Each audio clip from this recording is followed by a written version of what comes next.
शिव अनमोल भजन। कैलाशी बैठे कैलाश में, डम डम डमरू बजाए, डम डम बाजे डमरू डम डम बाजे बैठी। भवानी गोरा पास में डम डम डमरू बजाए, हाथ त्रिशूल त्रिकुंड भाल पर। नाच रहे नटराज ताल पर, बसते भक्तों की हर सांस में डम डम डमरू बजाए। माँ की डायरी खुशियों से झोली भर देंगे, भोलेनाथ कृपा कर देंगे।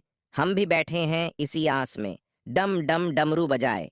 नीलकंठ भस्मी अंगधारी, जटा झूठ में गंगा सवारे।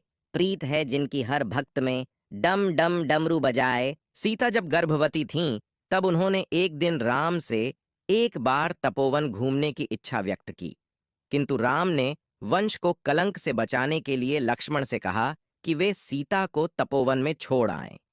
लक्ष्मण ने तपोवन में पहुंचकर अत्यंत उद्विग्न मन से सीता से कहा, माते, मैं आपको अब यहां से वापस नहीं ले जा सकता। पास कितने साल रही?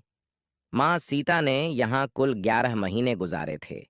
जहां सीता मां कैद थी, वहां अशोक का एक विशाल पेड़ था। श्रीलंका में आज भी वह जगह मौजूद है, जिसके बारे में मान्यता है कि मां सीता यहां नहाया राम करती के थी। बारे में कई अद्भुत कहानियां हैं, जिनमें से कुछ ये हैं। श्री राम के जन्म के समय मौसम बहुत अच्छा था। उस समय